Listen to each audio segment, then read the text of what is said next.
C'è una grossissima attività posta in essere da tutte le forze di polizia, in particolare noi stiamo lavorando su un ramo, l'Arma dei Carabinieri su un altro, sicuramente entro breve tempo avremo dei riscontri. A margine delle celebrazioni per i 204 anni dell'Arma dei Carabinieri, il questore di Venezia Vito Gagliardi ha definito imminente la risoluzione della questione legata alle morti per overdose a causa della cosiddetta eroina gialla, venduta dagli spacciatori nigeriani.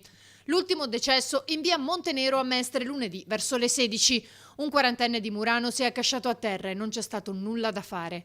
E mentre i carabinieri indagano, si allunga la lista dei decessi che dalla scorsa estate tra Mestre e Marghera sono arrivati a 23. Stiamo lavorando incessantemente, sia noi che anche le altre forze di polizia e anche la polizia locale.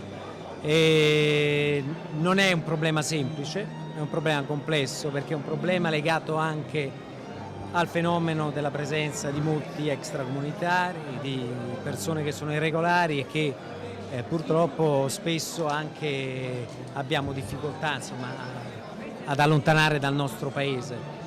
La droga è un problema su cui l'Arma dei Carabinieri ha sempre posto molta attenzione. Sicuramente la provincia di Venezia, Marghera, Mestre sono due centri dove è un dato concreto quello dove c'è in questo momento da fare lo sforzo più grande, c'è da lavorare molto, c'è da lavorare con incisività.